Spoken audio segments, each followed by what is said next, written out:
mec! Didier! Tu attends le bus, toi aussi? J'attends le bus. Mais ici, quand tu attends le bus, tu peux manger des quenettes. Vous avez vu comme c'est drôle, je prends raconte. Même moi, j'en ai plein. Eh, regarde, tu vois ça? C'est un truc de chez nous. Ouais, je sais ce que c'est. Des quenettes. Hein? Et les mecs, ils vendent ça sur le bord de la route. Comment tu vends ça? 2 euros. 2 euros? Eh ben, je pense que pour 2 euros, on va faire ça. Et comme on est plusieurs, on va faire ça. Explique-nous ce que c'est que les quenettes. C'est un fruit. Il a dit, eh ben c'est un fruit. C'est un fruit. Eh ben alors, si c'est un fruit, Eh ben c'est un fruit. Qu'est-ce que tu fais avec? est-ce que ça peut remplacer mes testicules? Eh, regarde. En hiver, elles rétrécissent. Ça va pas remplacer Regarde. les testicules, mais tu seras obligé de sucer. Regarde, non mais tu seras obligé de sucer, ça va pas. Ça va pas. Alors, j'avais un rester. truc à te dire. J'aime bien ton humour, mais on ne se connaît pas assez, dis donc. Merci les mecs. Bonne journée.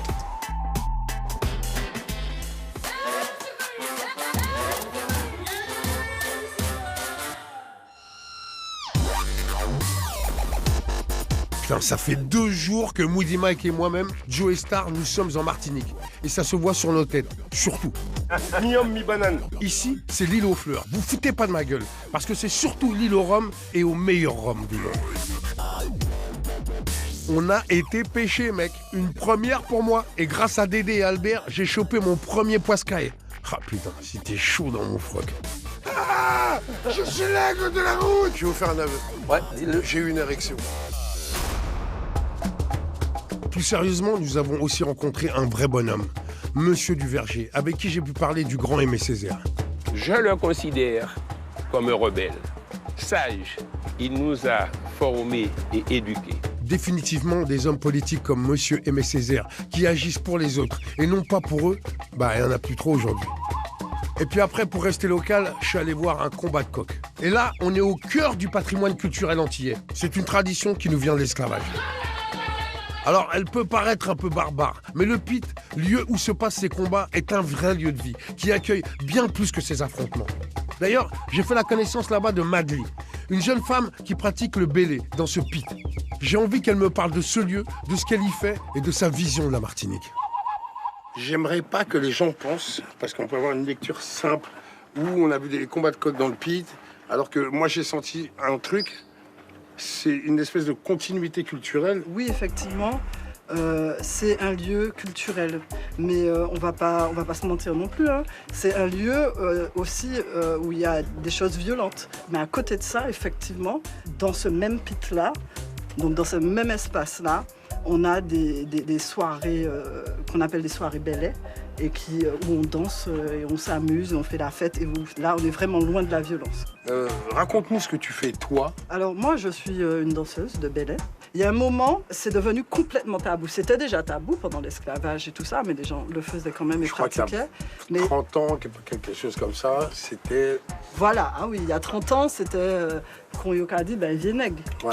Donc c'était quelque chose dont on n'était pas fiers. Pas fier, pourquoi? Parce qu'il y a une partie de l'histoire qu'on a envie de mettre de côté, c'est cette génération-là, bien sûr. Non, mais c'est le conflit entre nos traditions, entre nos rituels culturels et le problème, et puis l'intégration, quoi. Généralement, tu adoptes une identité, surtout nationale, exclusive, quoi. C'est difficile d'en avoir deux.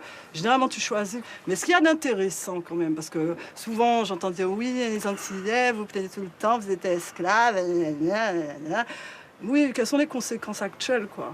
Aujourd'hui encore, tu vois, les jeunes qui ont l'impression d'être loin de l'esclavage, de l'histoire et tout, comme tu dis, il y en a beaucoup qui ne se rendent pas compte et il y en a beaucoup qui se rendent compte aujourd'hui encore qu'il y a un trou, quoi. Il y a quelque chose qui nous manque, qu'il y a un manque de solidarité chez les Noirs, qu'on se dénigre. Ça ne concerne pas seulement les Martiniquais, les Guadeloupéens.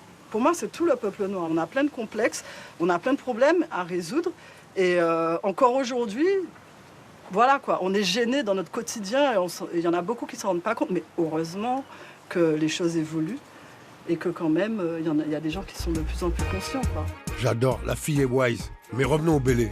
Ce qu'il y a d'important à dire sur le bélé, c'est que c'est aussi là un héritage culturel. Et en fait, on est dans le rituel, quoi. D'accord. C'est une musique qui célèbre à l'origine des récoltes.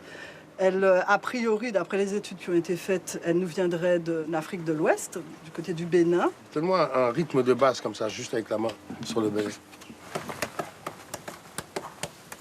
Alors, tu me dis si je me trompe. Hein.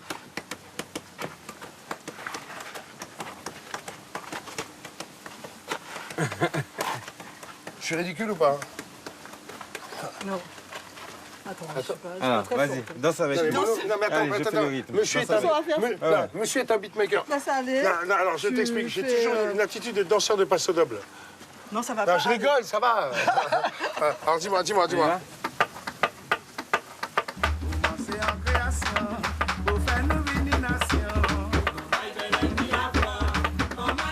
Tu sens que je suis un bon parti quand je danse ou pas? Non, pas encore. Attends.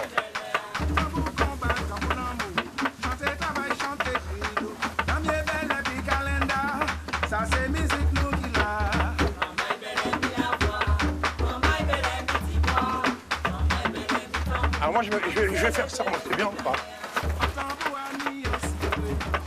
Tout pourri.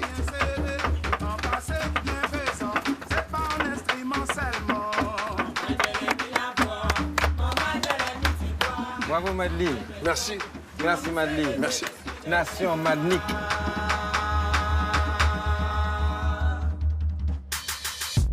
Ah ouais, comme tout, notre séjour touche à sa fin. Mais j'ai très envie d'aller voir une autre distillerie. D'autant que j'ai quelques emplettes à faire. Il faut que je rapporte des souvenirs à Grand Case Paris.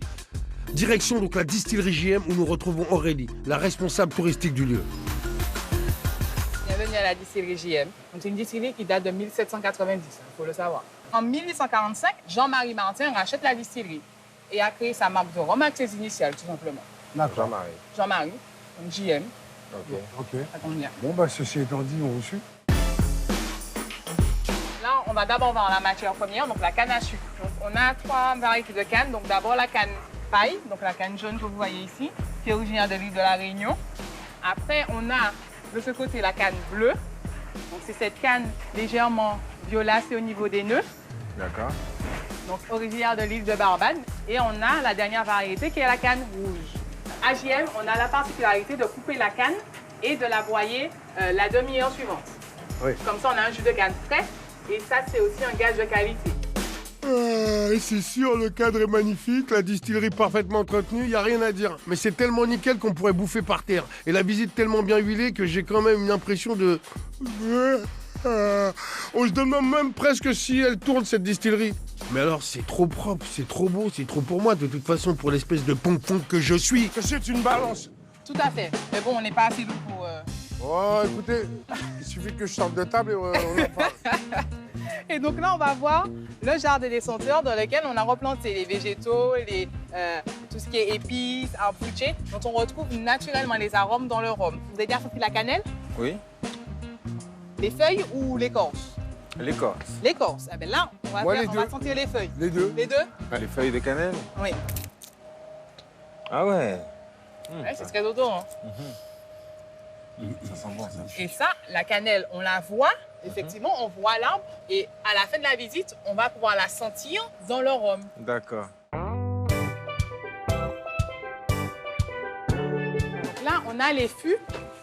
On peut voir un peu plus les fûts, mais ces fûts-là sont vides. Ou sinon, ils sont remplis d'eau, mais c'est simplement pour vous montrer ce que c'est qu'un fût de rhum vide. C'est la comme ça chez nous. Et beaucoup sera beaucoup plus importante. Ah, c'est ce que ça m'évoque. Pourquoi? Parce qu'il y a un rhum. Il n'y a pas de rhum dedans. Vous cassez tout le... Et je filmais même pas en plus.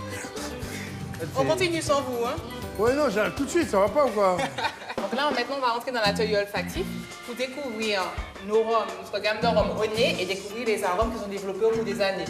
On parle par exemple de la cannelle, on va pouvoir sentir la cannelle. C'est juste pour sentir. Sentir, on récupère le bouchon.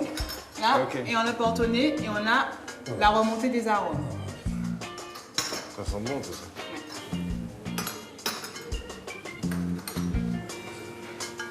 C'est vraiment celui qui me parle le plus dedans. Donc là, on va goûter. J'arrive tout de suite, je vais continuer, moi je veux juste faire ça. Je vais mettre la langue dedans. On va goûter ça. Didier? Ouais, j'arrive, hein. T'inquiète. C'est course. Plus de notes de fleurs blanches et de citron vert. Blanc, classique, on les arômes beaucoup plus floraux, les arômes végétaux du produit après. D'accord. Ok.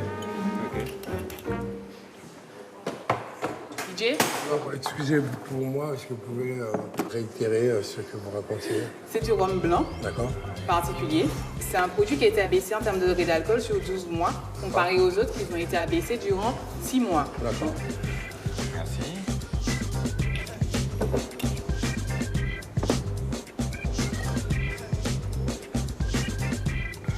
Il est très fruité, il est épais.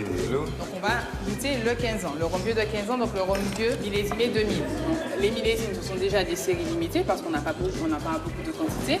Mais en plus, là, on est sur le produit le plus vieux de la gamme. Là, pour le coup, il faut préciser que Pépé, il a un V12 sous le capot quand même. Hein. Voilà. Bon, alors cette distillerie, c'est un peu un musée, certes, mais comme dans tous les bons musées qui se respectent, on y trouve des perles rares, mec.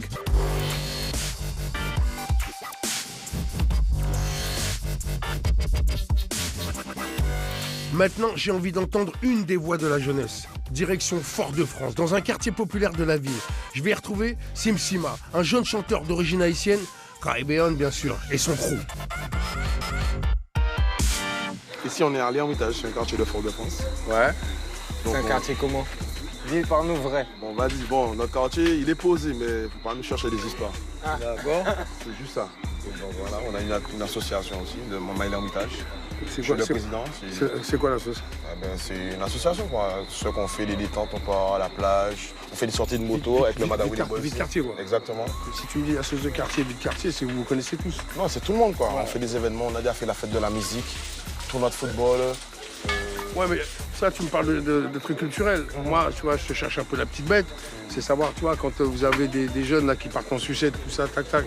Ah, justement, à ce niveau-là aussi, ouais, on est dans ce cadrage, voilà. Bien sûr. Parce que c'est le quartier, vous faites nous, corps. c'est- Parce que c'est notre image, justement. Ouais, d'accord. On est obligé de lui parler, quoi. Donc ici, on est dans une petite communauté, mais gens qui font corps parce que c'est le quartier, quoi. Exact. Moi, en fait, j'appelle ça de l'action citoyenne, c'est-à-dire c'est pour faire bouger l'endroit, Exactement. pour le porter vers le haut. Je dis, ah bah ouais, Mickey, bravo, c'est-à-dire que au moins vous n'êtes pas dans l'individualisme qui caractérise cette société, en fait, quelque Mais part. de toute façon, on longe toujours le doigt sur nous, comme d'habitude. Nous, les jeunes, c'est toujours les jeunes qui font, mais justement, on montre que, justement, à la société que nous aussi, on peut crier, on peut faire aussi. Au niveau de la violence, comment ça se passe? De toutes les façons, la violence, elle est toujours présente. Ouais. Elle est toujours présente, donc nous, on vit avec. Vous voyez qu'il y a la carte de Haïti sur Ouais.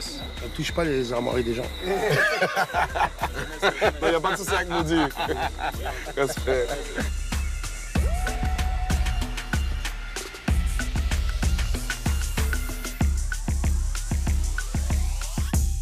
On attend maudit. On pourrait penser que c'est moi, en fait, le mec qui.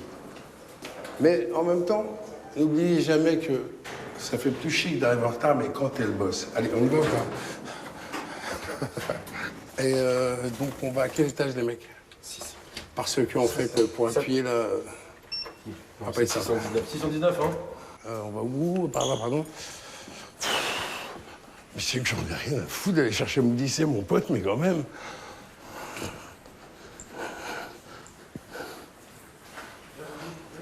Mais. Quoi, il est là-bas? C'est lui devant avec le chapeau? Voilà. Oh putain, magnifique. Magnifique. Bonsoir. Ah, magnifique.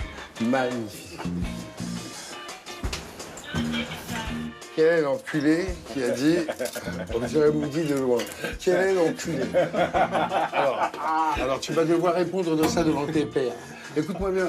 Donc, t'as vu un nègre avec un chapeau, c'est Moody. Non, je pensais qu'on était un peu au-dessus, tu vois. Tu sais, je vais te répudier et tu vas retourner faire tes trucs là avec tes petits amis là. Les décérébrés. Ouais. Les oncles de mon cul, les ex de ma bite et.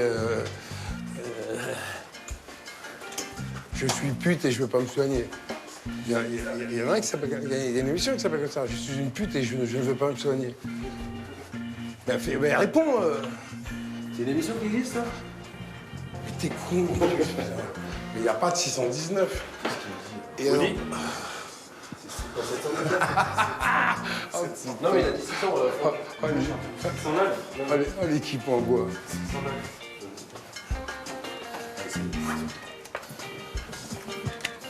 T'as mal blague.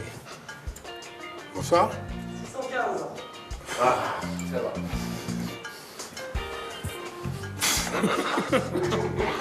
Ah, putain. T'as bien changé.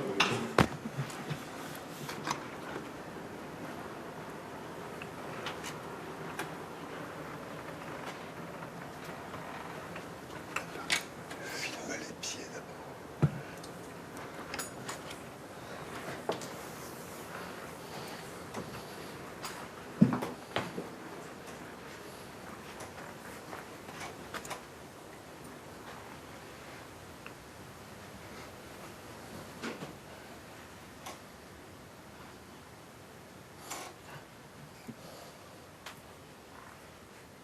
Moody est mort. Moody est mort et pourtant nous l'avons aimé. Nous ne voulions pas qu'il disparaisse de la sorte. Mais il est mort. Moody, est-ce que tu serais prêt à faire ton dernier repas et puis après tu crèves? Parce qu'en fait, on t'attendait pour aller... Ah, même pas un repas, on doit aller voir... Non. Moody est mort. Moody, toi qui nous as tant donné, vous avez pensé à filmer les pieds d'abord? Hein? Parce que nous, les Gollum, on est un club. Moody, Timon, on t'attend. Décidément, comme vous l'avez remarqué, Moody tient moins bien l'alcool que moi. Hein. Bon, là, on va aller faire un petit tour quand même, parce qu'on a besoin de vibes. Maintenant, on va au Sunset, club de Fort-de-France. On va voir sur scène Easy Kananga.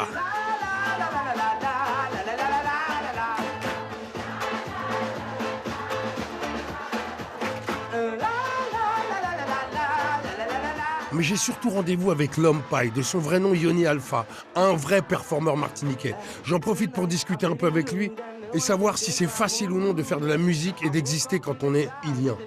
Je me bats depuis, ça fait 15 ans que je vis de la musique. Je me bats depuis 15 ans pour essayer d'être un surdoué, je sais pas, en tout cas, quelqu'un de plus ou moins doué et qui est capable de faire transpirer la Martinique ailleurs. C'est une sorte de combat contre Goliath. En créole, on dirait, ma cavouille wash derrière le soleil, donc j'envoie des cailloux après la lune. T'es comment dans ton écriture? J'écris comme on écrit un film. J'ai véritablement une scénographie. Quand j'écris, je me dis, ça va donner ça. Et je m'imagine en écrivant être capable, alors j'y arrive pas tout le temps, Dieu merci, mais en tout cas, j'essaye de créer le malaise, de susciter la réaction. D'accord. Et je pense que voilà, il n'y a rien de pire pour quelqu'un qui écrit d'être dans la tiédeur. Tu vois, d'avoir des gens qui soient dans l'applaudissement complaisant, bon allez, casse-toi. Il faut que ce soit violent, parce que quelque part, la prise de conscience, le réveil, blablabla, c'est jamais confortable. Voilà, t'es comme moi, quoi. Nous ne souffrons pas l'entre-deux. Voilà, c'est la mort de l'artiste. Tu te sens français comment? Je me sens français à la marge. Je suis martiniquais d'abord. Et effectivement, j'entends la France comme une sorte de... Oui, de conséquence d'une rencontre un peu violente avec ce que j'étais au départ. Alors, ni négativement, ni positivement. Mais j'entends la martinicalité comme étant prépondérante par rapport... Martinicalité. C'est ce que je suis. Je suis dans la martinicalité. Wow. C'est-à-dire qu'en fait, mon insularité, l'île sur laquelle je vis, m'oblige à réaliser que je n'ai pas le quotidien d'un Français de France. Je suis notamment parti faire une formation en Normandie, où j'ai rencontré, tu sais, la France des gars qui bossent dur, qui sont paysans, qui vont se réveiller le matin pour nourrir les bêtes, etc. Et j'ai réalisé qu'il y avait une souffrance. Hein. La souffrance n'est pas la même. Et puis, ils étaient complètement dans l'ignorance de ce que nous pouvions ressentir comme souffrance vis-à-vis de l'histoire. Ce qui, en fait, les déculpabilise. C'est-à-dire qu'ils se sentent ni esclavagistes, enfin bref, ils ont raison quelque part. Mais nous, en tant que Martiniquais qui vivons en 2017, nous n'avons pas de réponse pour des questions que l'on pose depuis presque 40 ans. Et finalement, on finit par chercher dans l'histoire et on réalise que de non-dit en non-dit, plutôt que de guérir la maladie, on a mis un pansement sur la plaie. Mais ça s'infecte. Oh, ça s'appelle mettre du mercurochrome sur une jambe de bois, en fait. Voilà.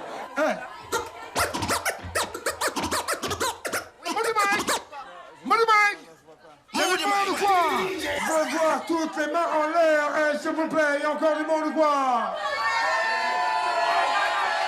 Attends, moi c'est Joe Star, lui c'est Moody Mike. Qu'est-ce qu'il y a? Au fond, vous n'avez pas une hygiène impeccable. Les mains en l'air. S'il vous plaît, moi les mains.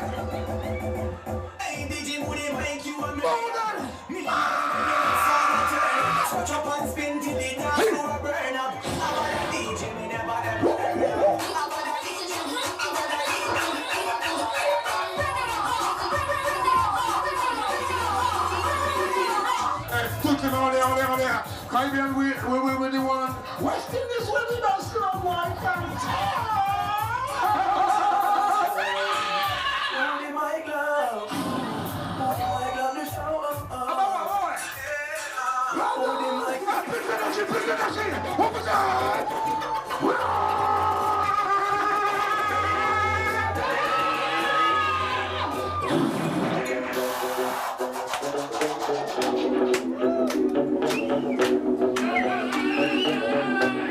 Montrez-nous de l'amour. À la chante féminine.